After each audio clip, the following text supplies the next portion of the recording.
قلنا እግዚአብሔር አምላክና ዝተኸበረና ዝተመስገነ ይኹን ዝተኸበረና ዝተመስገነ ይኹን እንኳዕ ብሰላም አራኸበና አጋጣምቲ ጊዜ ረኒሽ ተከይዱ ስለዝኾነ ሎማዓንቲ ናይ ሶሉስ ውዳሴ ማርያም አቦና ካፍቲ ትማል እንድሕር ዳ ናይ ሶኒ ውፅኢሖምልኩም ኮይኖም ሎማዓንቲ ከዓ ናይ ሶሉስ ክንብል ኢና ማለት እዩ ከምኡ ይመስለኒ ወዶ ካብኡ ንምንታይ ኢና ጠፊእና ነርና ከዓ ዳሕራይ መዓልቲ ከዓ ነዋግዕ ናይ ሶሉስ ንቅፅል ዶ እሽኒ መምራይ ንቀፅል በስመ አብ ወወልድ መንፈስ ቅዱስ አሐዱ አምላክ ውዳሴሃ ለእግዝእትነ ማርያም ድንግል ወላዲተ አምላክ ዘይትነበብ በዕለተ ሶሉስ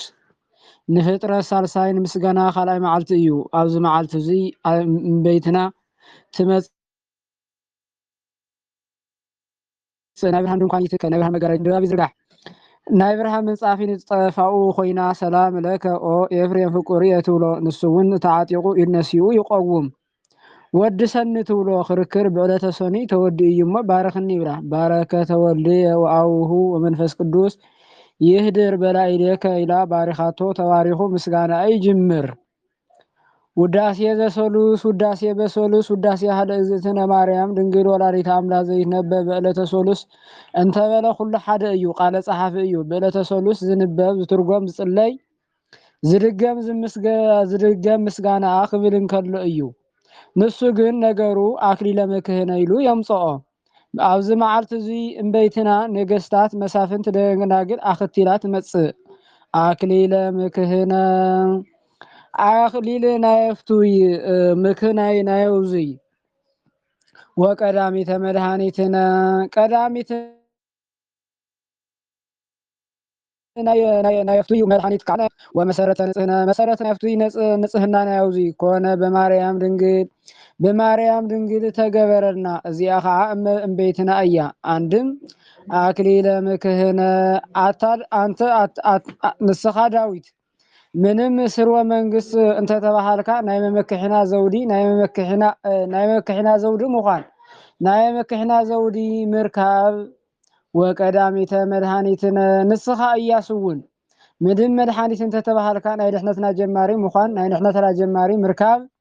ወመሰረተ ንጽህነ አንታ ንስኻ ኤልያስውን ምንም ንጹህ ድንግል እንተ ተባሃልካ ናይ ንጽህናና መሰረት ምዃን ናይ ንጽህናና መሰረት ምርካብ አይተኸአለኩም ከም ማለት እዩ ኮነ በማርያም ድንግል ናይ መመክሕና ዘውዲ ናይ ድሕነትና ጀማሪ ናይ ንጽህናና መሰረት በማርያም ድንግል ተገበረልና እዚኣ እውን እምቤትና እያ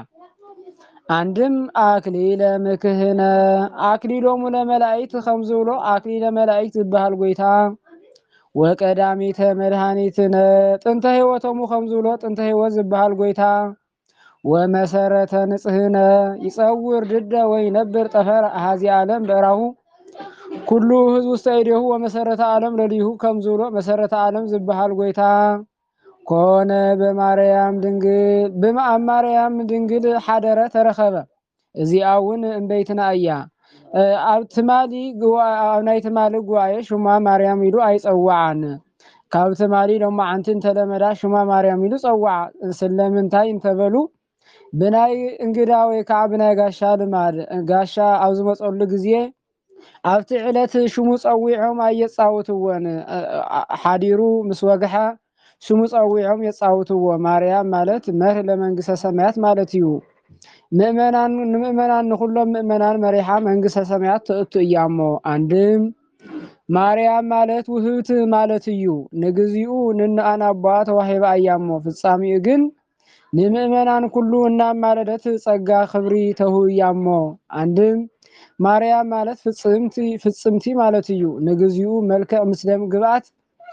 ተፈጽሙላ እዩ ፍጻሚኡ ግን ንጽሐ ስጋ ንጽሐ ነፍሲ ንጽሐ ልቦና ተፈጽሙላ እዩሞ አንድም ማርያም ማለት ልዕልት ማለት እዩ ሮም አርያም ማለት ልዑል ማለት እንደኸም ዝኾነ አንድም ማርያም ማለት ተላእክተ እግዚአብሔር ወሰብ ማለት እዩ ማርቆስ ማለት ልዑክ ማለት ከም ዝኾነ ወአምጹ ማርየ ዘዲዮስ እንዲል ካህን ወልዑክ ክብል ከሎ እዩ አንድም ማርያም ማለት መትሕተ ፈጣሪ መልዕልተ ፍጡራን ማለት እዩ አንድም ማርያም ማለት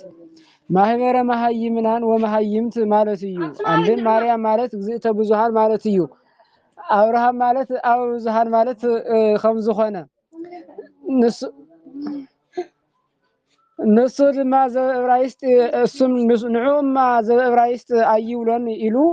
ማርያም ማለት ብስሩ እግዝእተ ብዙሃን ማለት እዩ። እንተ ወለደት ለነ ዘእግዚአብሔር ቃለ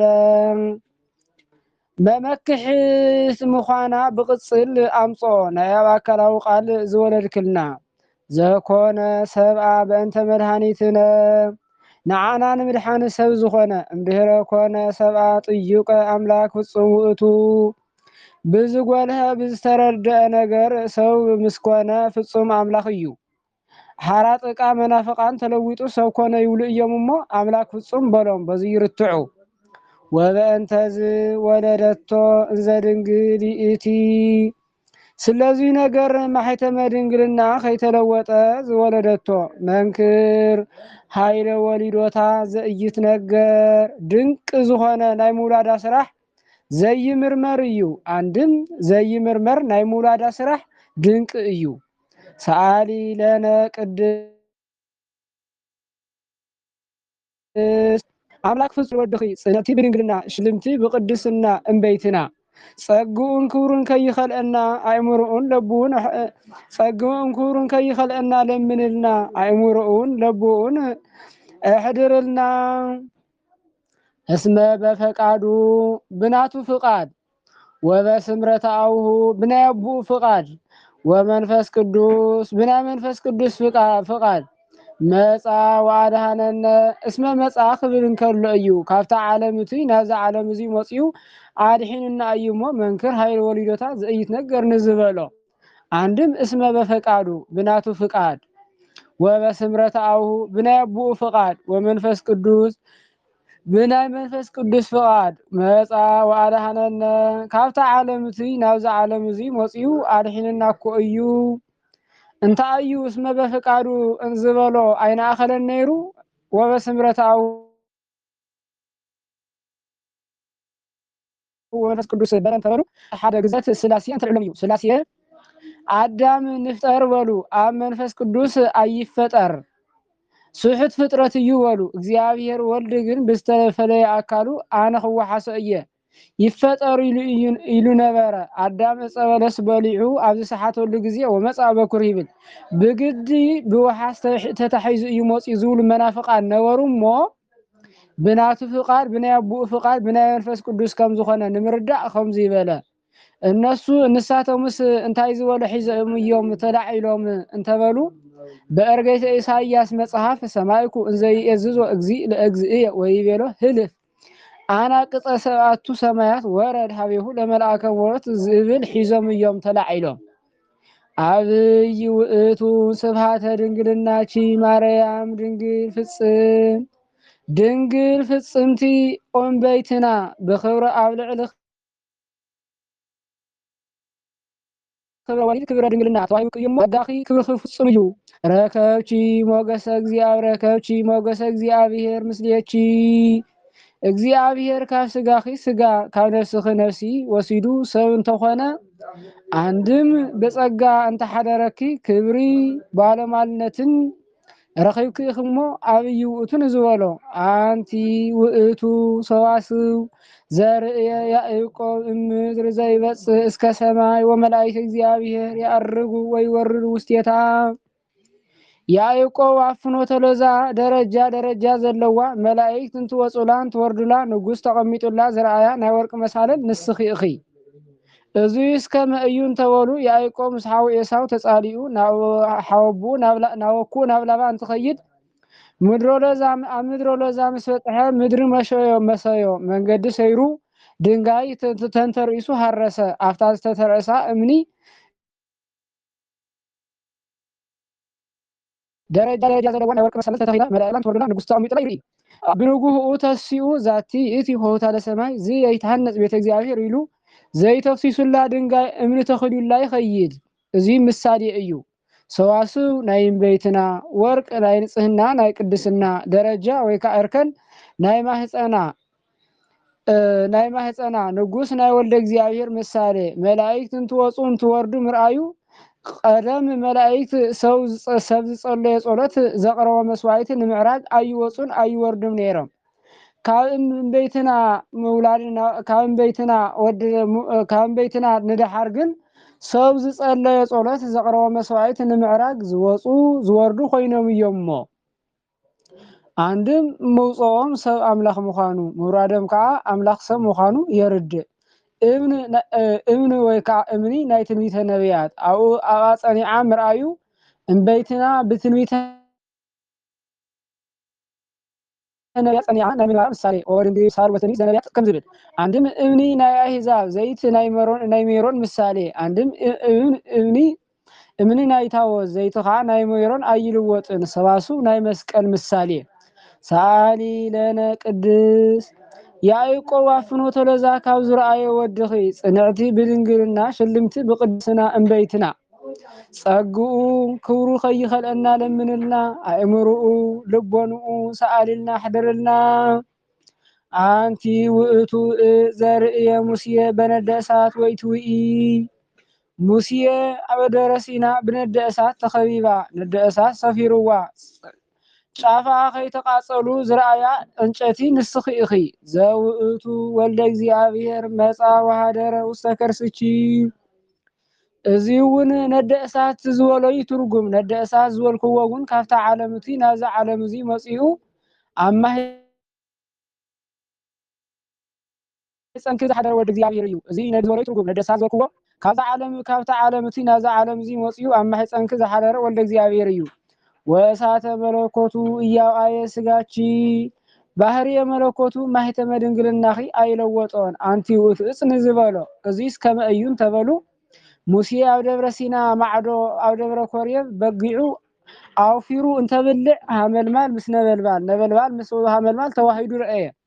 ወቀርበ ይጠይቆ ይብል ክርድኦ በጊዑ ኣብ ዝፈረሰ ግድግዳ ዓፂዎም ይኸይድ አንድም ሓደ ወገኑ ኣብ ዝፈረሰ መንድቅ ነቶም ፍርቆ ዓፂዎም ይኸይድ እዚስ ንምንታይ እዩ እንተበሉ ንግዚኡ ናይ ሰባት ኣዋጊዕ እዮም እሞ ከይጠፍእዎ ፍጻሚኡ ግን ክንምንኒና ሚስጥር ክርዳእና ኣብ ዝበልኩምሉ ግዜ ልበኹም ከይቀርየኩም ሓደ ወገን ኮይንኩም ኪዱ ክብል እንከሎ እዩ ኢትህፈር ሃበያ ጥበብ ኩላ ኩን ከመ ዘይዘር ወይዐር ከም ዝብል ኣብ ልዕሊ እዚ ሙሴ ፍታሕ ተሳላሳይኒ ከመገሪ ከእስመ ዘተከይደ ምድር ቅድስት ይእቲ እታ ትረግፃ ደብረ ሲና ናይ መካነ ስጋዊ ናይ ስጋዊ ቦታ አምሳልያ እሞ ጫማ ካውፅእ በሎ ስጋዊ ካብ ዝንገረሉ ጋቢ ተዓጢቕካ ጫማ ካውፂእካ ምእታዊ ይግባእ እዩ እሞ አንድም እታ ትረግፃ ደብረ ሲና ናይ ቤተ ክርስቲያን ናይ ቤተ መቅደስ አምሳልያ እሞ ጫማ አውፅእ በሎ ቤተ መቅደስ ከኣትው እንከለው ኩተኦም ነፀሎኦም አወራሪዶም ተዓጢቆም ጫማኦም አውፅኦም ከኣትው ይግባእ እዩ እሞ አንድም ናአ ፈኑከ ሃበ ፈርዖን ንጉሰ ግብፅ ናብ ናይ ፈርዖን ንጉስ ናብ ግብፅ ዝልእኸካ እዮሞ ኣሳይ ናይ ፍርሃትካ ጫማ ካብ ልቦ ናኻርሕቅ ክብሎ እንከሎ እዩ አንድም ካብ ግብፅ ክትወፁ እንተለኹም ዝሰርሐልኩም ሕጊ ክብርቲ እያሞ ፋል ዝበሃል ጥንቆላኻ ግደፍ ክብሎ እንከሎ እዩ እዚ ምሳሌ እዩ ሃመልማል ናይ እስራኤል ነበልባል ከዓ ናይ መከሮኦም ነበልባል እቲ ነበልባል ነቲ ሃመልማል ከየቃፀሎ ምርአዩ መከራ ግብፅ እስራኤል ፈጺሙ ናይ ዘይምጥፍኡ ምሳሌ እዩ አንድም ሃመልማል ነበልባል ከየጥፍኦ ምርአዩ እስራኤል መከራ ግብፅ ስዋይ አቲና ክነጥፍኦ አይበሉን እሞ አንድም ሃመልማል ናይ ትስብእት ናይ ሰውነቱ ነበልባል ከዓ ናይ መለኮቱ ቅዱስ ቄርሎስ ከም ዝመሰሎ ሃመልማል ናይ እመቤታችን ነበልባል ናይ ጎይታና ቅዱስ ኤፍሬም ከም ዝመሰሎ ሰአሊ ለነ ቅድስ ሙሴ ኣብ ደብረ ሲና ካብ ዝረአየ ወድኺ ጽንዕቲ ብድንግልና ስርጉት ብቅድስና እምበይትና ጸግኡ ክብሩ ከይኸልአና ለምንልና አይምሮውን ልቡውን ሰአሊልና ሕድርልና አንቲ ውእቱ ገራሂ ዘይተዘርአ ውስቴታ ዘር ሓረስታይ ዘይፀዓረላ ዘይገዓረላ ዘርኢ ዘይወደቃ ገራሂቶ ሶሉስ ናይ ሶሉስ ሕርሻ ንስኺ ኢኺ ሓተታ ከም ናይ ዝሓለፈ አንድም እግዝእቲ ገራሂቱ ለአብርሃም ከም እምበር ይብላ ገራሂት አብርሃም ንስኺ ኢኺ ንአብርሃም ባእተ ካዕበት ነበረቶ ኣብ ውሽጣ ሰው ይቀብሩላ ኣብ ላዕላ ከዓ አንድም ኣብ በሃገርና ከም ናይ بهاجرهم مقابر كم حلفنينا خم الدراج زبل أيو أبت خم حلفني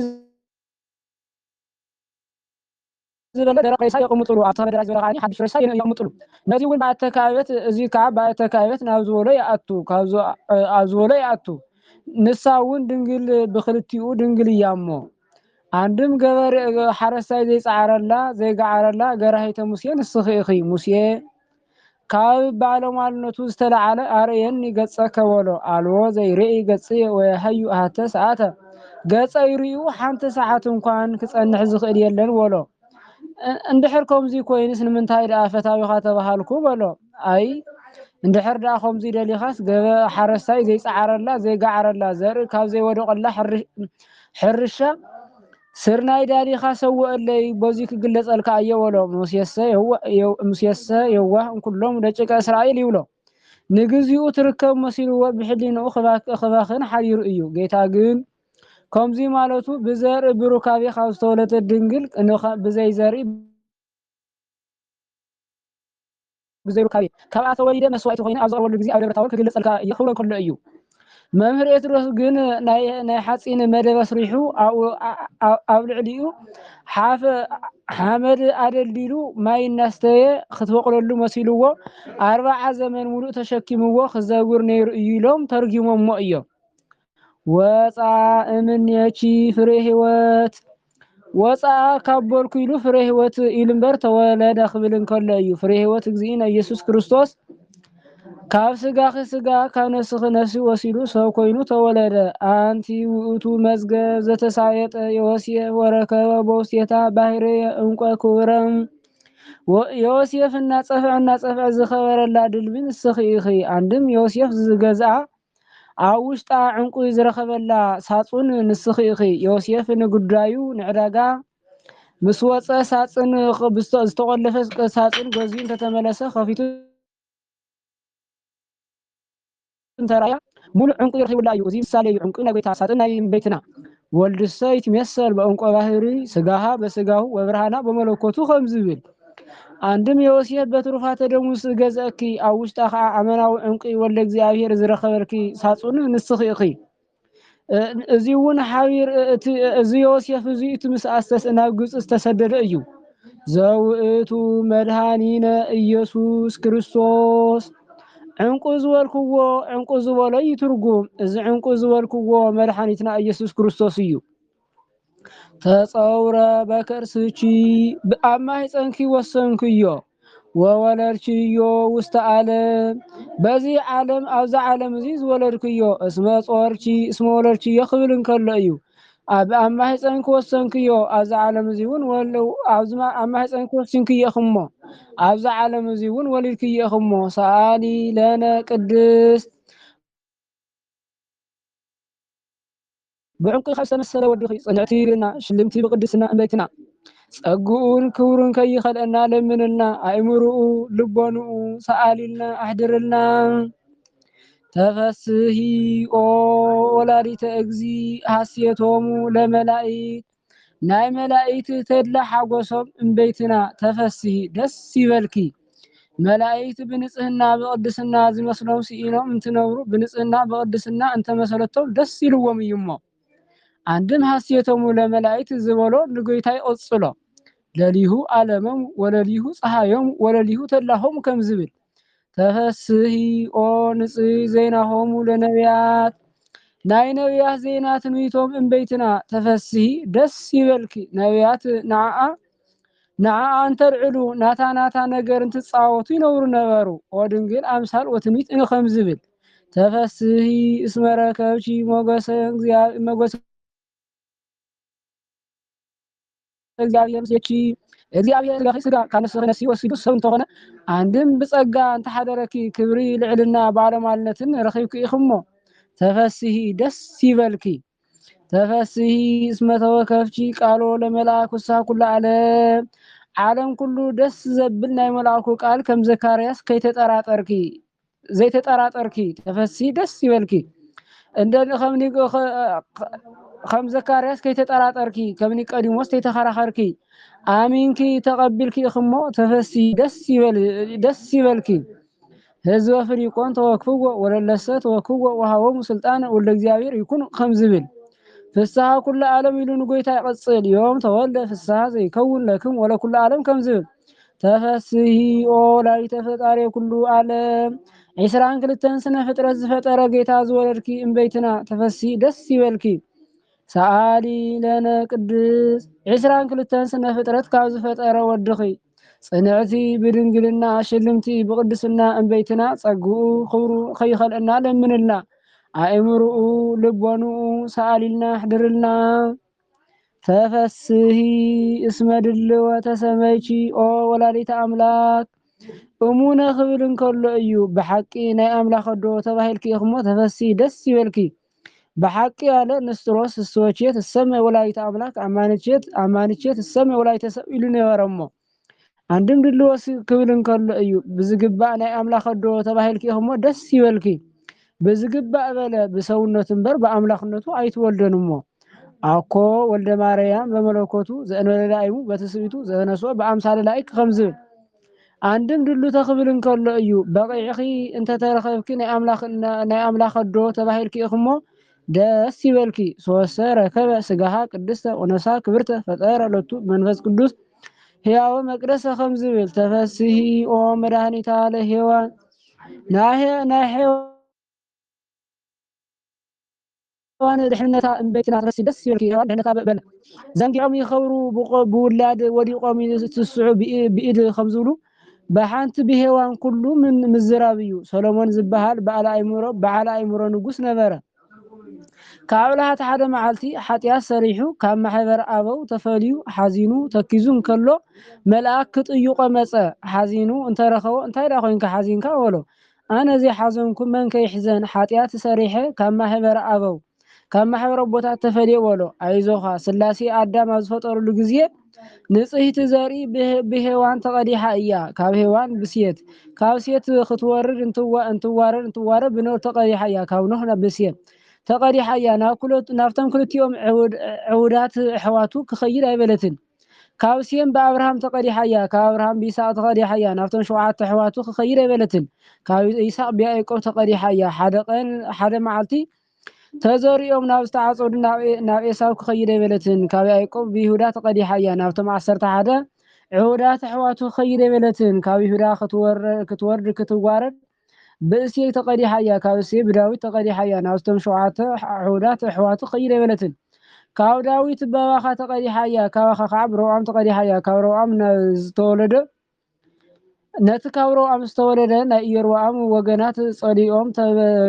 ክሰቅልዎ ክቀትልዎ እዮም ክመውት እዩ። ኣብ ሳልሳይ መዓልቲ ከዓ ክትስ እዩ። ኣብ 4 መዓልቲ ተስዩ ናብ ሰማይ ክዓርግ እዩ። ደጊሙ ነዚ ዓለም እዚ ንምሕላፍ ከዓ ክመፅእ እዩ።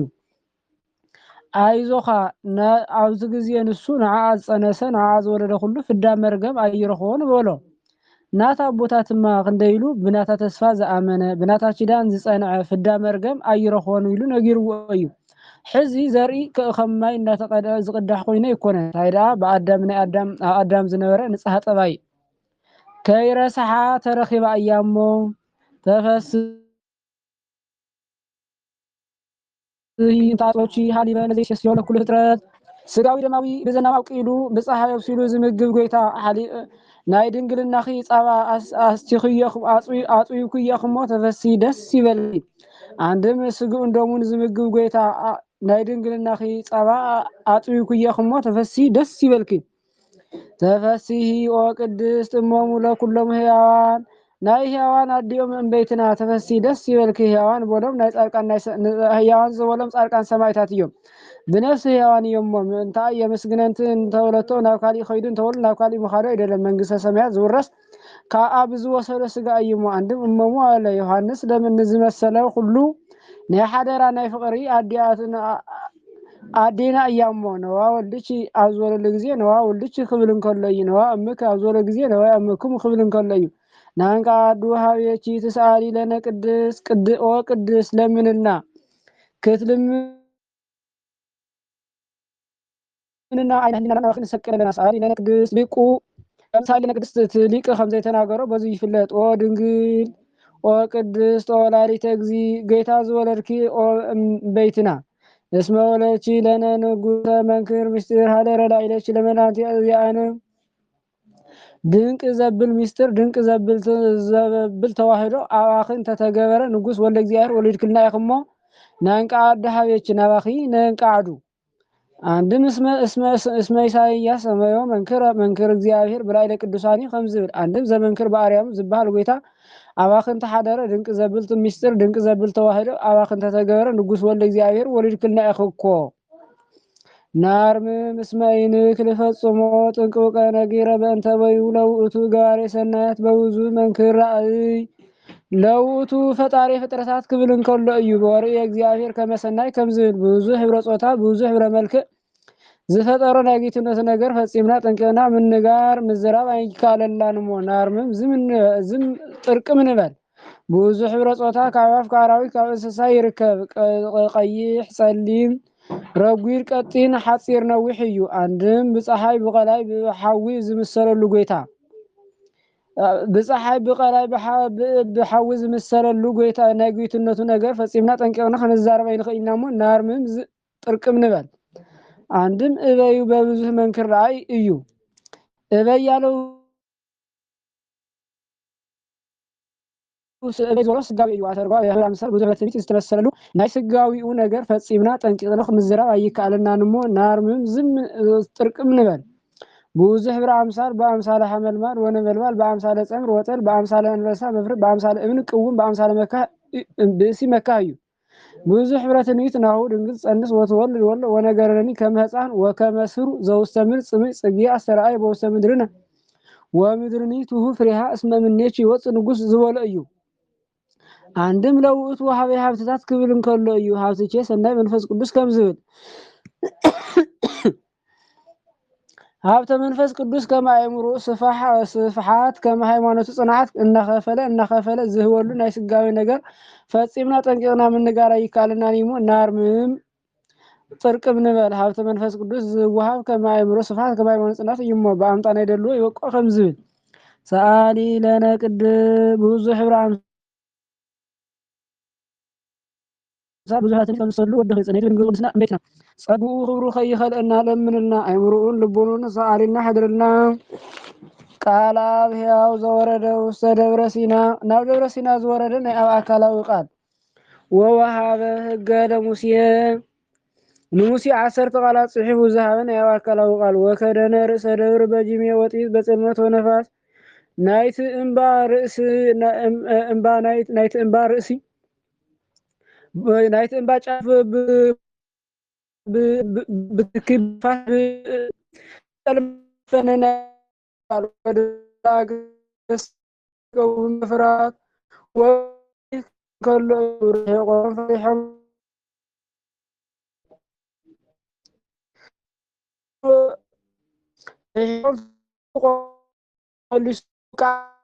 ብናይ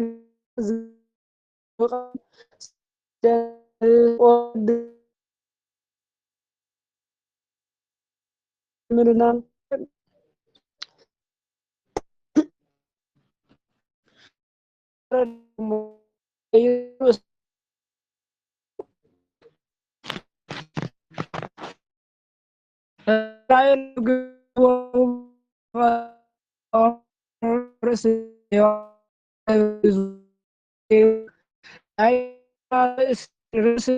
ባጫፍ ግመ ብትክ ንፋስ ብጸልማ ሸፊኑ 7 ናይ ብርሃን መጋረጃ ጋሪዱ ከምዚ ብዝበለ አርአያ እንተተረአዮም እንደ ከምሻሽ ተነጸፉ ከም ቀጽሉ ከዓ ረገፉ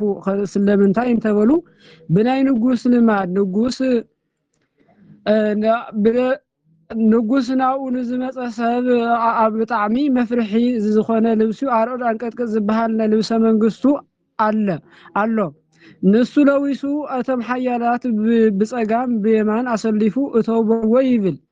ጋና ብርሕቁ እንተሎ ደንጊጹ ይወድቕ አይዞኻ ንዓይ እንድሕር ዳ ተገዚእኻ ኮይንካ ከምዚ ብዝበለ ግርማ መልክዕ ጸላኢኻ ከጥፍአልካ እየ ንዓይ እንድሕር ዳ ዘይተገዚእኻ ኮይንካ ብከምዚ ዝበለ መልክዕ ከጥፍአልካ እየ ክብል እንከሎ ጌታ እውን በአይ እንድሕር ዳ አሚንኩም ኮይነ ብከምዚ ዝበለ ግርማ ተሰዊረ ጸላኢኹም ከጥፍአልኩም እየ ድሕር ዳ በአይ ዘአሚንኩም ኮይንኩም ግን ብከምዚ ዝበለ ተሰዊረ ከጥፍአልኩም እየ ክብል እንከሎ بخمزي زبلا رأي ترأيዎም እዩ ምሳሌ እዩ ግመ ናይ እበየ ግርምኡ ጢስ ናይ ፈታሂነቱ ነፋስ ናይ መንቅህነቱ ጸልማት ናይ ርቀቱ ድምፀ ቃል አቅርንት ምጽአተ ንጉስ የርድእ ይህስ እምደብረ ሲና ወፃ እሳት ወጢስ ዝበሎ እምነችሰ ወፃ አምላክ ወሰብ ኢሉ ወሲድዎ ኢሉ ግሜ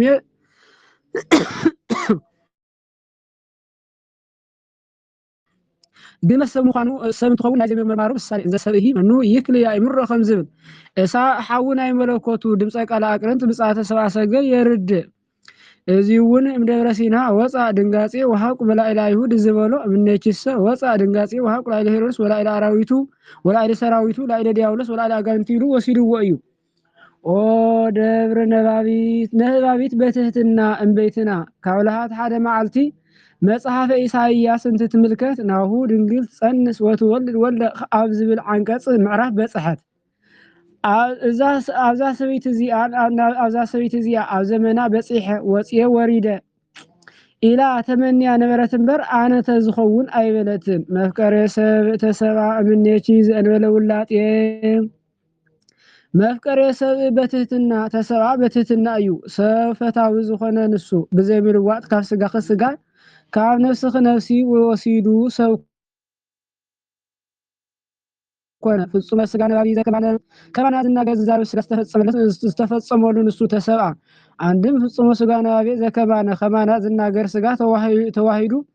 በመንፈሰ ጥበብ አምላክ አደረ ላዕሌሃ ትንቢት ብዝገልጽ ስጋዊ ብዘፍጽም መንፈስ ቅዱስ አምላክ እንተሓደራ ኮነ ፍጹመ ሰብአ ፍጹም ሰብ ኮነ ተሰብአ ኢሉ ደገሞ ፍጹም ንማለት ወይ ተዋሃደ በመንፈቀ ህላዌ ወይ ኮነ ካልአ እንስሳ ዘባአንትጎ አላ ፍጹም ውእቱ እንዲል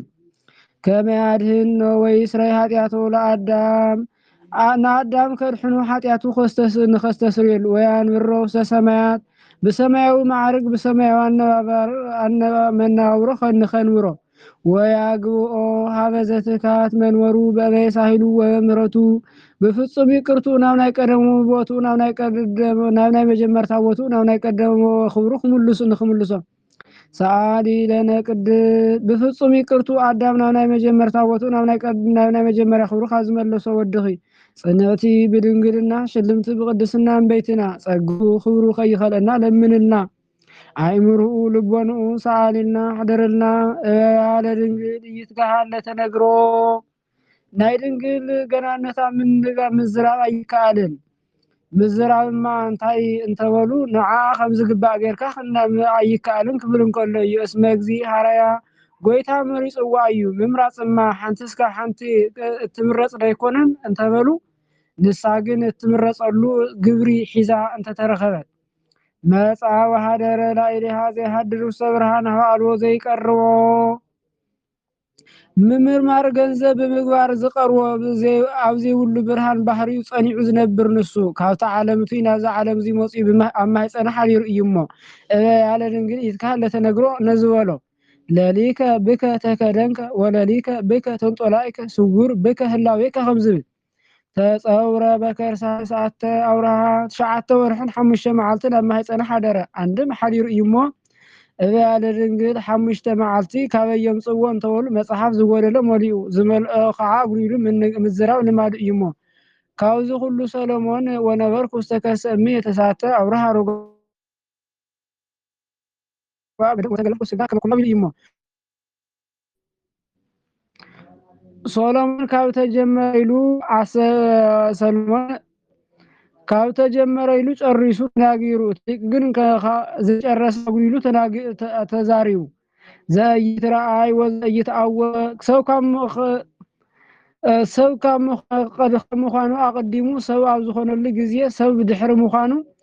ዘይምርመር ንሱ ተፀውረ አንድም ቅድሚ ጽንሲ ኣብ ጽንሲ ጊዜ ድሕሪ ጽንሲ ብተፈትሖ ብዘይምርመር ማሕፀን ተፀወለደቶ بتفت بزي مرمر ما هي تصور ولا تمر علي عندم سو مخانو سبب زخور الجزية سو دحران زي مرمر نسو ولا تماري مزل إنجليزي ما هي تنقلنا خيت ولا تو سألي لنا قدس ما هي تنقلنا خيت لوط خاوز ولا تو كيت لوط خاوز ولا الكيو ودخ صنيت بنقلنا شذ بسنا بيتنا صبو خبر خيرنا لمنا ايمرو نبون ساعنا حضرنا زاوت ابن زرع دانيال نبي زتبت كم دبر نوازن بلئد عوي امبانا يسويد كينخو تفنقلو ورد دانيال زرايو اتتوي زاوت قازو سامع نسون كاب اكل زما اكل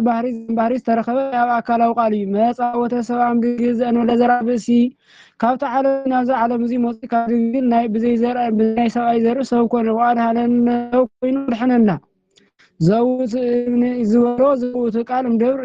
ዝበሎ ዘመለ ዘአብሉ ገጾ እዚ እስከመይዝ እንተበሉ ናብ ወረነጸር ዝበሃል ገናና ንጉስ ነበረ ካብ ገናነቱ ዝተላዓለ ነዛ ዓለም እዚ ክሽማ አቅሊጡ ከም ገልዐ ቀጥቂጡ ገዞ ካብላሃት ሓደ መዓልቲ በሊዑ ሰትዩ ሃይሱ ጸላጫማ ገይሩ ካብ ባህዱ ካብ ዝበና ካብ ሜዳ ከመሓ አለፈን ከበል ከተሙ ዝባሃት ናይ ሰራዊቱ ብዛ መኮንን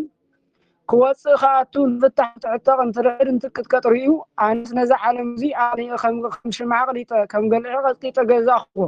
ድሕረይ ዝነግስ ጉስከ ደካማ ደኾን ይኸውን ብርቱዕ ፈልጦ መፈተኹ ይሓሰበ ሓሲቡን አይተረፈን ለይቲ ብሕልሙ ርእሱ ናይ ወርቂ እንግድዑ ኻዓኒ ናይ ብሩር ከርሰሓቆ ናይ ብርቲ ቆየጽሁን ናይ ሓጺን ፍርቅ እግሩ ናይ ሓጺን ፍርቅ እግሩ ናይ ተኽላ ምስሊ ኣብ ቅድሚኡ ቆይሙ ንሱ ንዑ እንትምልከት ንሱቲ ከዓ ንዑ እንትምልከት እንስኻ አነ ዲኻ አነ ንስኻ ድየ ትበሃሉ ካብ ዓብይ እምባ ኢድ ሰምተይንኮ ዓብይ እምኒ ተፈንቂሉ ወሪዱ ነቲ ሸኽላ ይቁ ነቲ ሓጺን ድቂቁ ነቲ ነሐስ ድቂቁ ነቲ ብር ድቂቁ ነቲ ወርቅ ድቂቁ ተመሊሱ እምባ እንተኣክድ ኣብ ዓለም ከዓን መለየ እቲ ሕልሚ ብጣዕሚ ዘፍርሕ ይሞ ደሱ እንተተዓለ ጠፎ ካብ ዝበልዖ ሊዑ ካብ ዝተያስቲዩ ዘንብሮም ሕልሚ ተርጎምቲ ነብሮ ነዚኣቶም ፀዊዑ ሕልሚ ርእየሞ ተርጉሙለይ ወሎም ንጉስኒ ነግር ህልሞ ፈክራኒ ይፈክሩ ለቱ ሕልሙ ንገረና ሞ ሕልሚ ንገረና ሞ ክንትርጉመልካ በልዎ ጠፊእን እንበር ወሎም አይ ንጉስ ትኸውን ከም ዝለለኻየ ትኸውን ይሞ ንስኻስ ካብ ፈርዖን አይትበልጽን ንሕናውን ካብ ዮሴፍ አይንበልጽን ንገረና ሞ ክንትርጉመልካ ወይ ከዓ መዓልተ ሃበና ወልዎ እንከሰ ተፈጥሩ አላ ነገረ ድሕርዙ ይስካሊ ነገር ካብ ልብኹም አንቅዕኹም ከአንዶትኩም አውጽኹም ክትነግሩን ይኹም ሕዚ ትዝ እናለን እንከሎ ንገሩን ወሎም ምንም ምዝራብ እንተ ዘይኮነሉ አው ልቦኑ ይወርድ ነበረሞ ናይዚ ንጉስ ሕልሚ ካብ ስላሴ ካብ መላእክት ለኔር ካተስተጭቅ በቅብዘ ካሰለስተጭቅ ከመላእክት ፍልጠት ኸዲያን ናይ ስላሴ ናይ መላእክትንስ ይኹን ናይ ዳንኤልና ናይ ሰለስተጭቅስ ከመይ እንተበሉ በስሕልምቲ ነበርት እዮም እንድሕርኩም ይኩንስ ካብ ዘልዓኹዎ ኣብሊዐ ካብ ዝተኸዎ ሰትየ ምንባረይ ደኣ ነዚ መዓልቲ እዚ ደይ ነበረን ፈረሰይ ኮንኩም አይጋልበኩም በቅለይ ኮንኩም አይስግረኩም ጠረይ ኮንኩም አይውርወረኩም ጋሻይ ኮንኩም አይምክተኩም ንሰአ ወሰደም ቅጽዓዮም ይሉ የእዝዝ ወወፃ ያሮክ ሰያፊ ይብል ከቆጽዖም ጀመረ ናብ መቅተል ቦታ ሒዝዎም ከኸይድን ከሎ ዳንኤል ኣብ መካነ ኣብ ናይ ስብከቱ ቦታ ነይሩ ክምለስን ከሎ ረኸቦም በይነምንት ወፃ ዝእጹ ትእዛዝ መሃበ ንጉስ እዚ ብጣዕሚ መሸገር ዝኾነ ትእዛዝ ካብ ንጉስ ከመይ ገይሩ ወፃ ወሎም ሕልሚ ሪኡ ምትርጓም ኣብይዎም ንስኻትኩም እውን ካብዞም ወገን ካብዚኦም ወገን ይኹም ኣይቀርየልኩምን ዝኸውን ሕሰው ተመራሩ ወሎም ነገር ኣበዳባይ ይፍጸም እሞ በአገባቡ ኣዩ ነዞም ሰባት እዚኦም ግደፎም ንዓይ መዓልቲ ሃበን ይኽትጉመልካ እየበሎ ንዓቶም ዘይሃቦም ሰለስተ መዓልቲ ሃቦ ወዲያው ናፍቶም ምሕዋትን ሰለስተ ደቂቅ ይኸሎም ከምዚ ዝበለ ነገር ተረኺቡ እዩሞ ሓሳቡ ተማራመር ወሎ ንዑ ዕለቱ ተገሊጹሉ ዕለቱ ክወጽእ ግን አይበለን ስለምንታይ እንተበሉ ነቲ ረአይ ንምኽባር አንድም ኣብነት ንምዃን ስዋዩ ዝኣተኹምሉ ግዜ ዕለቱ ወላ እንተ ተገለጸልኩም ከይፈጸምኩም አይትውጹ ንምባል ንሰለስተ ደቂቅ ግን ሰለስተ መዓልቲ ተገሊጹሎም አንድም ኣብቲ ዕለቱ ተገሊጹሎም ዕለቱ ስለገለጸሎም ግን ዕለቱ ንውጻእ አይወሉ ስለምን ተበሉ ነቲ አይ ንምኽባር አንድም አብነትን እንኳን ሰዋይ ዛተኩም ጊዜ ወላ ዓለም ተተገለጸልኩም ሰዋይ ከፈጸምኩ አይትውጹ ለማንመባል አሳስ መዓልተ ኸይዱ ነቲ ብላቴና ንገረለይ ወሎ ሕልሙ ትርጉመሉ ወሎ ካብሩ ከተወደን ሕልም ትርጉመሉ ይውልዎ እተወ ዳና ብልሐቆም ተሎ አንተኑ ብልጣሶር ዘትክል አይበተልሜ ወፍካሪሁ ሕልመይ ከምስትርጓሚ ክትፈልጥ ንስኻ ዲኻ ወሎ መላክ የጣው ዘብልኽ ነበረሞ አምልኾተ እግዚአብሔር ሰበኸሉ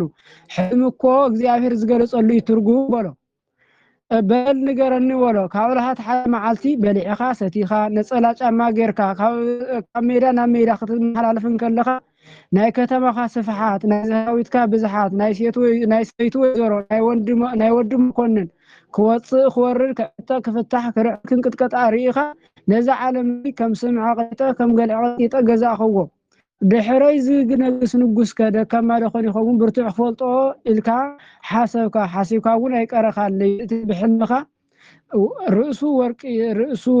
ዘወርቅ ርእሱ ናይ ወርቂ እንግድዑ ከዓ ናይ ብሩር ክሳሃቁ ሕቁ ከዓ ናይ ብርት ናይ ነሓስ ቁርጽ ቆየጽዩ ከዓ ዘሓጺን ፍርቁ እግሩ ናይ ሓጺን ፍርቁ እግሩ ከዓ ናይ ሸኽላ ምስሊ ኣብ ቅድሚኻ ቆሙ ንሱ ንዓኻ ትምልከት ንስኻ ከዓ ንዑ ትምልከት ንስኻ ኣነ ዲኻ ንስኻ ከዓ ኣነ ድየን ትበሃሉ ካብ ዓብይ እምባ ናይ ሰብ ኢድ ከይፈንቀሎ ዓብይ እምኒ ተፈንቂሉ ወሪዱ ነቲ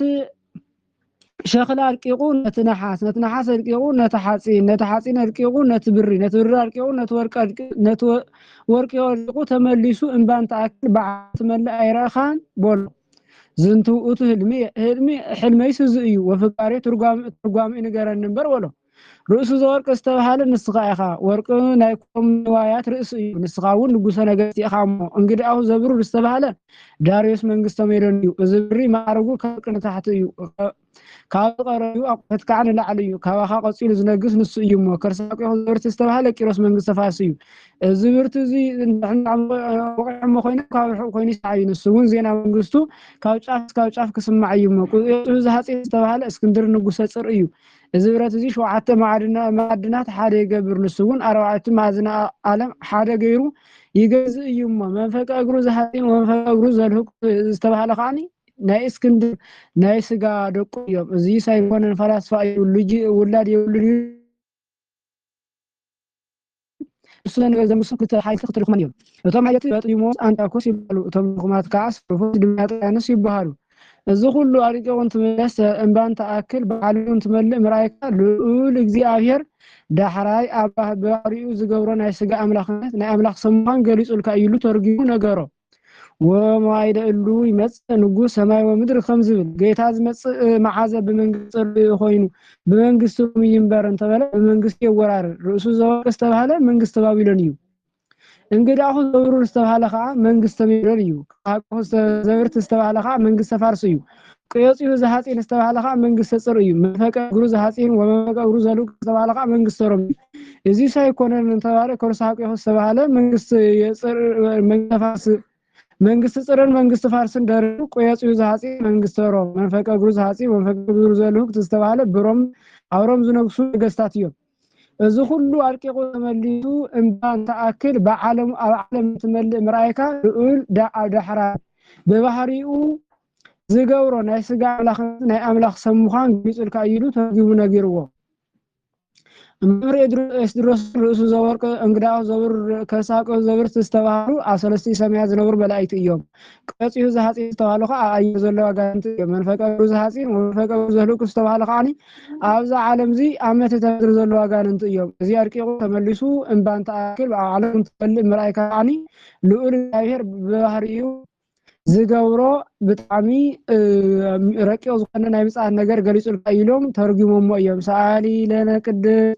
ዳንኤል በአምሳለን ካብ ዝረአየ ወድኺ ጽነቲ ብድንግልና ሽልምቲ ብቅድስና እመቤታችን ጸጉን ክብሩን ከይኸለና ለምንና አይምሩን ለሙሉ ሰአሊና ሓድርልና ኮንቲ አጽቀ ንጹሃ ሃሩረ ፀሐይ ዘይወቃ ንፋስ ዘይወዝወዛ አጥቃበ መልክ ንስኽ ተባሃሊ ንኤርሚያስ ባሮክ አብ መልክ ተባሉ ከተደቀ መዝሙርት ነበርዎ ናይ ኢትዮጵያዊ ሚዲያም ሰባት እዮም ናይ ምርኮ ነገር እንትናገር እናሰምዑ ይህን ሙስና ሃለ ኢየሩሳሌም ናይ ኢየሩሳሌም ጥፋት አይተየና እንዳወሉ ይጽልዩ ነበሩ። ምርኮ አብዘል ጊዜ መልአክ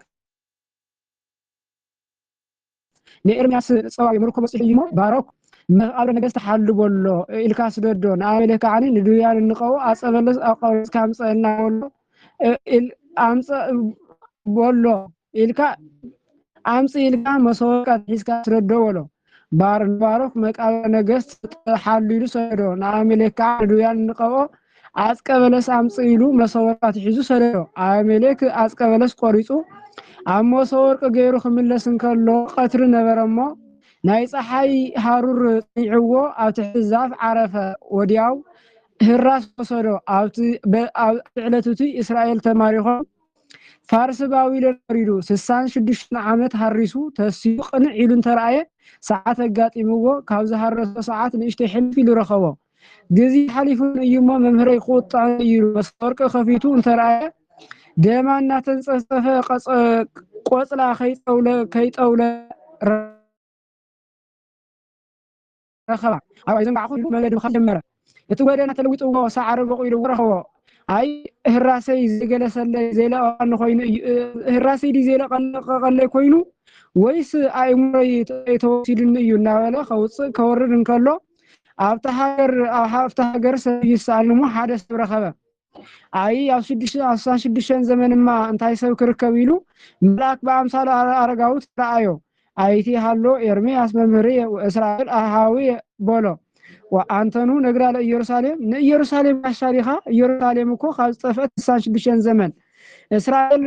ካብ ዝማረኹ 66 ዘመን ኣብ ፋርስ ባቢሎን ኣብ ስደም ዘለው ብሎ ኦሪት አክብር ገጻ አረጋዊ ትብል እምበር ነዚስ አንታ ጅጁ አረጋዊ ሽማግለ መልኩ ወንረይሉ ሕዚ መምህር ኤርሚያስ ንዱያ ቀውኦ አስካም ኢሉኒ እንሆ ቆጽላ አይጥለገን ደማኻኝ ጽጸፈሎ ወሎ እስከረን ነው ከፊት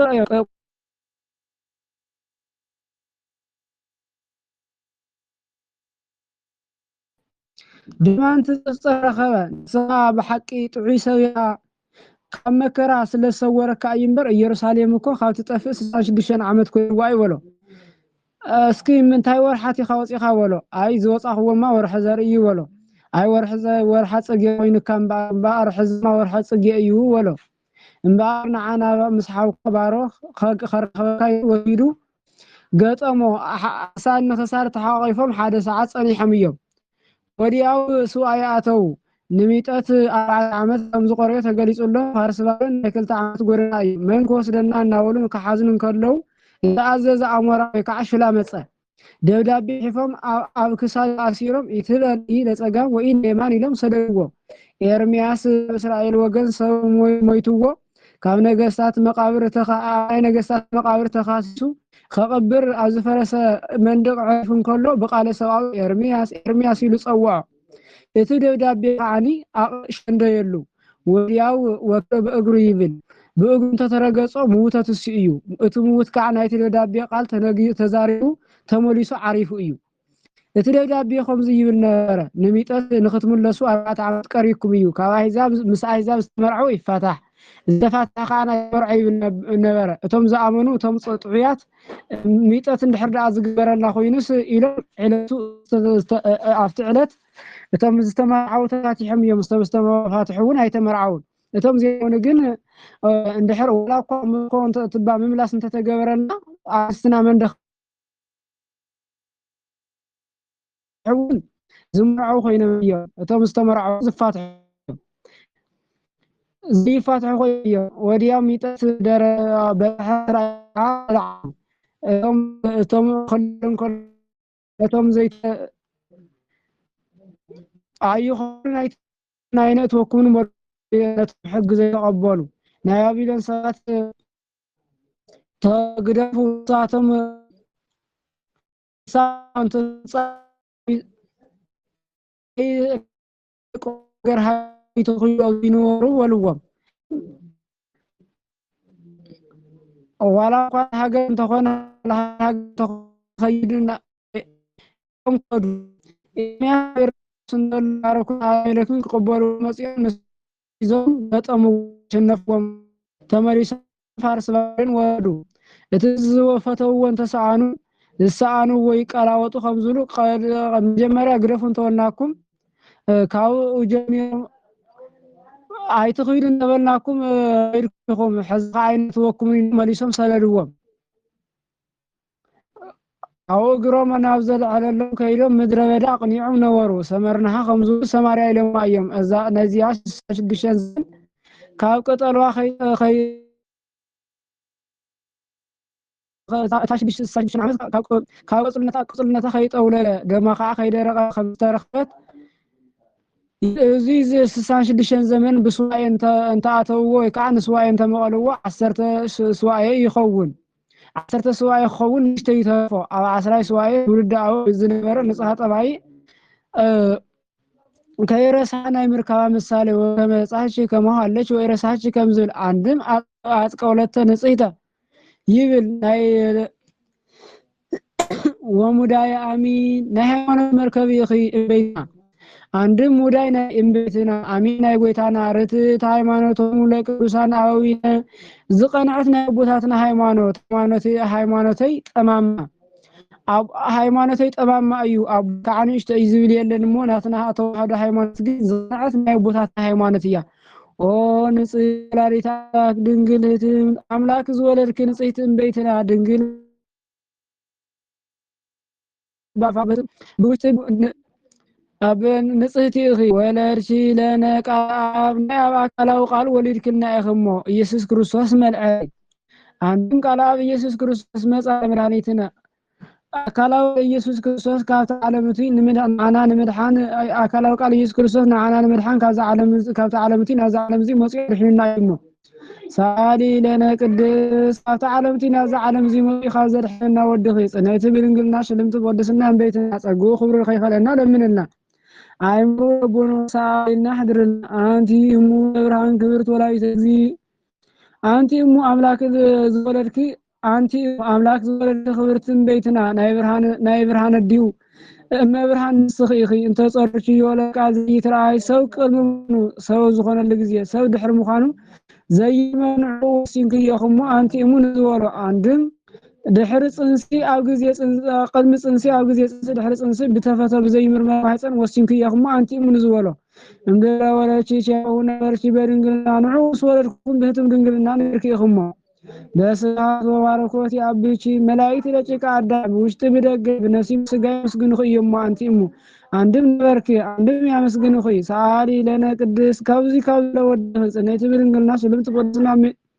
እምቤትና ጸጉ ክብሪ ከይለና ለምንልና አይምሮ ለቡሩ ሰዓሊ አህርና አይ ልሳን ከይበዘይ ነገር በንቲያቺ ናቲ ክብልን ከለዩ ናኺ ድንቅ ኮይኑ ዝንገር ነገር መናገር ምዝራው ዝካለ አንደበት ከመይ ዝበለዩ ረቂቅ እዩ ድንቅ እዩ ወዮ አንኮይ ግባ ከመይ ዝበለ ረቂቅ እዩ ነዚ አንኮይ ግባ አንድም ብችክርን ከለዩ ብቺ ዝበለ ሐትት ሐዋርያት አብየተ ሰማኒ እንከሎ ታችን ተሰብስበው መጽዮም ጌታ ድንግልና ከመይ ጌርክ ወልክ ነገርዋ አነስ ሽወስ እንኳን ክናገሮ ከሐሶ እንከሎ እንኳን ፍርሃት ይዝብለና ይኸውን በለቶም ሓቢር ምን ማርከው ይሞ አይ ከመይ ጌርክ ከምዝ ጾር ከዳ ነገርና አረርና ወልዋ አይ በሉስ ክነግሮኩም ኢደይ እንግረን ሓዝኑ ወለቶም ኢደ ነገራን ሓዝዋው መጻግሩ መልአክ ወገሰሰ አጽፎ ዘይማን ወኮነ ህብስተ ህይወት መጻግሩ መልአክ ወገሰሰ አጽፎ ዘጸጋም ወኮነ ጽዋ ህይወት ቀሚሱኒያ ናፍት ነገር ካቱ የኽብልን ከና መልአክ ግሩም ድምጽ ግሩም ድምጽ ተሰማም ከንቆጽሎ ረገፉ ሻተ ነጸፉ ስለምን ላይ ተበሉ ምሳ እትፈልጦ ሚስጥር ምፍላጥ አይትخሉን ይሁን ክብልን ከሉ እዩ ኦ ድንግል ንጽይት ሙለቃላ ናይ አካላው ቃና አዲ ንጽይት ቤትና ኮንቺ መሮ ንጉስ ለተወር ወችሩየል ለና ለስተዳረበዩ ለሲ ለብራተ ወጉ ለግዚአብሔር ለዘራና ለደቂቃ ከምዝ ወለ እዩ ኪሩቤል ንዝሽከምዎ ንጉስ እግዚአብሔር ማሕደር ይኾንኪ እንታይ እዩ ይፀውር ድደ ወይ ነብር ጠፈር ሃዚ ዓለም በረኻ ኩሉ ህዝብ ውስተ ይሪኦ ከም ዝብል እሱ ሽከሙ እምበር ንሳቶም ደሽከምዎ እዮም እንተበሉ ብፀጉ ይሓድሮም እዩ እሞ ብዘፈቐደ ይረአዮም እዩ እሞ ይቅድስዎ እዩ እሞ ዝፋኖም ተሸኪሞም ይረአይዎ እዩ እሞ ከምዚ ከም ዝበለ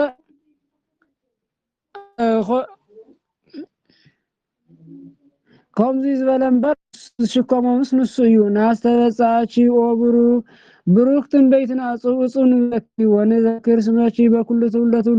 ስምኪ ሁሉ ትውልደ ትውልድ ጽዋዕኪ አንድም ትውልደካ ትውልደፊ ትውልደሰብ ከዚህ ሀውዚ ዝወፀ ትውልድ የለን እሞ ኦርግ ሰናይት ሙለ እግዚአብሔር ኢየሱስ ክርስቶስ ናይ ጎይታና ኢየሱስ ክርስቶስ አዲ መልካም አርግ ንስኺ ርግበ ዳዊት ርግበ ሰሎሞን ክብላን ከሎ እዩ ርግበ እናወሉ የመስግንዋ እዮም አንድም ርግበ ነው ክብላን ከሎ እዩ ርግበና ሀጸማይ ነትገይ ክትብል እንከላ እፀ ዘይት ሒዛ ተረኺባ እያሙ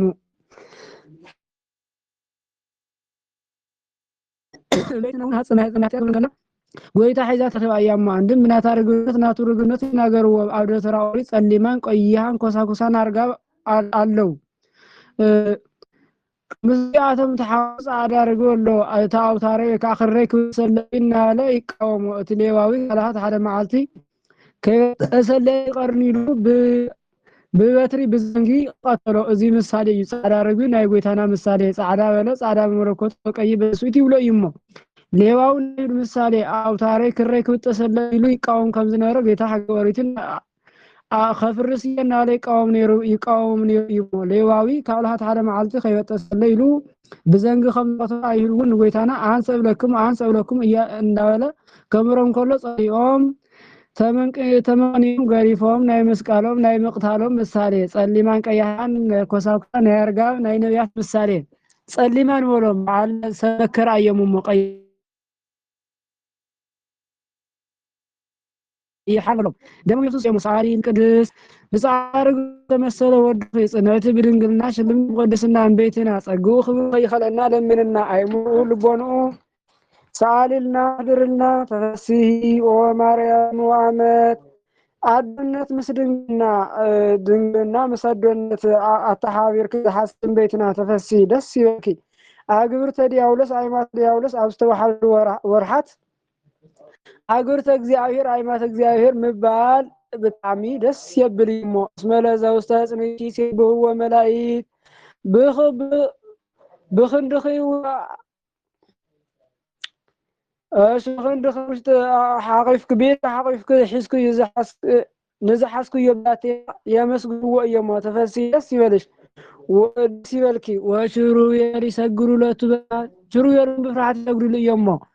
وسرافي زن نصرفكنا فيهم زي سفكن كله يسرافيكم كيقاصو خنفهم زرغيهم ويونتو ንጉስ ስብሐት መጻኢ ስብሐት ዓለም በበሳይሉ ናይ ክብር በዓል ንሱ በፍጹም ይቅርታ ናይ ዓለም ኃጢአት ተሰኸስቲ ካብታ ዓለምቲ ናዛ ዓለምዚ ሞጽይ ይናወሉ በአመተ ሞት ኦዚያር ይኩወ ለእግዚአብሔር ዘይነብር የኖሩ ነዋ ወሙሉ ቤተሰባቲው ስራፊል ወጭሩ ይልቀውም አውዶ በስድስቱ ክነፊሆም በክነፊሆም ይከድን ጸም ወክሌክ ነፊሆም ይከድን እግሮም ወክሌክ ነፊሆም ይሰሩ ምጽን እስከጽን ወይውል አንጻረ ቅዱስ ቅዱስ እግዚአብሔር ጸባዖት ፍጹም ሰማያት ወምድር ቅዱሳተ ሰማያት ከምዝብል በክልቲኡ ክንፎም ገጾም ይሽፍኑ በክልቲኡ ክንፎም እግሮም ይሽፍኑ በክልቲኡ ክንፎም ናፍቲን ይዝርጉሑ እዚ ሊቅ ከመያውዮም ሳላይ ኢሉ ወሲልዎ እዩ እንታይ እዩ ካይ አካሎም ክንፎም ጸኒዕ እዩ እንደበሉ አካሎም ክንፎም ጸኒዕ አካሎም ክንፎም ጸኒዕ አይኮነን ታይዳ ናይ ፍርሃት ምት እዩ ሎሚ ደቃ አንስትዮ ንወደቃቶም በትሪ እንትልዎም ኢዶም ከም ዝዝርጉሑ በክልቲኡ ክንፎም ገጾም ይሽፍኑ በለ ገጽ ካብራ ይከልናን ከሎ በክልቲኡ ይሽፍኑ በለ አቅም ያخمقም ይካልናን ክብሉን ከሎ በክልቲኡ ክንፎም ናፍቲን ይዝርጉሑ በለ እዚ ናይ ተልእኮ ምልክት እዩ በክንፎም ገጾም ይሽፍኑ በለ በገጸ ልቦናና ባህሪ ምርማር ይካልናን ክብሉን ከሎ እዩ እያም በክልቲኡ ክንፎም እግሮም ይሽፍኑ በለ በእግረ ልቦናና ናይ ባህሪኻ ወሰን ምሕላፍ ይካልናን ክብሉን ከሎ በክልቲኡ ክንፎም ናፍቲን ይዝርጉሑ በለ ካብ አእምሮ ናይ ምዋሎም ምሳሌ አንድ በክልቲኡ ክንፎም ገጾም ይሽፍኑ በለ እንተወጹ አይንት ምርመርን ክብሉን ከሎ እዩ በክልቲኡ ክንፎም እግሮም ይሽፍኑ በለ እንተወረዱ አይትርከብን ክብሉን ከሎ እዩ ብክልቲኹም ፎምቲ ናብቲ ዝርጉሕ በለ እንተዘበሩ ኣይትምርመርን ክብሉ እንከለዉ እዩ እዚ እቲ ሊቅ ትምህርተ መስቀል ኢሉ ወሲድዎ እዩ ሰኣሊ ለነ ቅድስት ናይ ዓጢኣት ካብ ከስተስሪ ካብ ዝመፀ ወድኺ ጽንዕቲ ብድንግልና ሽልምቲ ብቅድስና እንበይትና ፀጉኡ ክብልኽ ይኽእል ዓይኑ ልበኑ ሰኣልና ሕድርና ቅድስት በላ ንጽሕቲ ጽንዕቲ ክብርቲ ፍልይ ክብል እንከሎ እዩ ንጽሕቲ በላ ካልኦት ደቂ ኣንስትዮ ካብ ነቢብ ካብ ገቢር እንተነፅሁ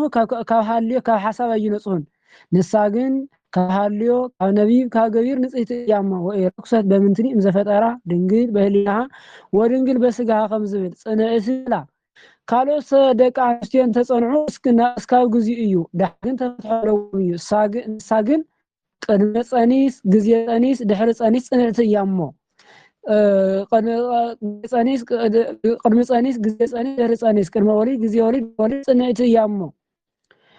ክብቲ በላ ካልኦት ደቂ ኣንስትዮ እንተነኽበርናዮም ጻድቃን ሰማዕታት ወሊድና እዩ ንሳ ግን ወላዲተ ኣምላክ ኢልና እዩ እሞ ፍልይቲ በላ ብዘይካ ንሳ ኣዶነት ምስ ድንግልና ምስ ኣዶነት ኣተሓቢራ ዝሓዘት ካሊእ ሰበይቲ የለን እሞ እዚ ሳይለነ ቅድስት መን ተዛሪብዎ እንተበሉ እቲ ሊቅስ ከምዘይተነገሮ ኣብ ግብፃውያን ኣብ መፅሓፎም እንተዳለዩ ካብ ቃሎም እንተጠፋ ይርከብን ኢሉ ናይ ድሓር ሰባት ከማረስ ተዛሪቦሞ እዮም አንድም ቅዱስ ያሬድ ንዜማ መንተራስ ይኹነን ኢሉ ተናገርዎ እዩ ዓይኑ እዩ ዝበሉ እንተኮይኖም ኣእምሮኡ ልቦኖ ሰኣሊልና ሕድረልና ማለት እዩ ኣልፋ እዩ ዝበሉ እንተኮይኖም ከዓ ለምንልና ማለት እዩ ልምናስ ኣሸንኳይ ደዋ ካልኦት ጻድቃን ሰማዕታትን የብለኑ ኢሎም ጻድቃንኒ ረክቡ ዝሃሰሱ ባቲ ስለተልቦሙ ከምዝብል ንሳ ግን ብናይ ቀደም ልመና እናቀደመት እናማለደት ጸጋ ክብሪ እተሁ ስለዝኾነት እዚ ምስ ፈጸመ ብዝሓዘቶ መስቀል ብርሃን ተባርኾ ንሱ ከዓ ተባሪኹ ኢድ ነሲኡ ይቐሪ ወስብሐት ለእግዚአብሔር አለዓይሉ ዘጀመረና አጀሚሩ ዘፈጸመና ንልዑል እግዚአብሔር ምሳዲ ቅድስት ድንግል ማርያም ክብርን ምስጋናን ይብጽሐዮ ካብ ቤትን ካብ ድንግል ማርያም በረከታ ረድኤታ ይክፈለና ወስብሐት ለእግዚአብሔር ብጣዕሚ ነዊሕ ይመስለኒ ሰዓት ከይዱ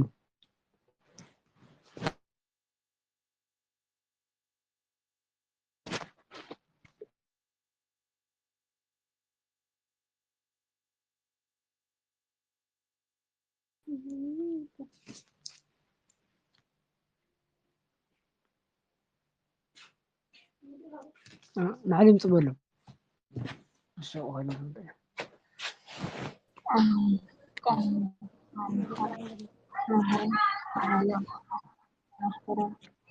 شكرا لك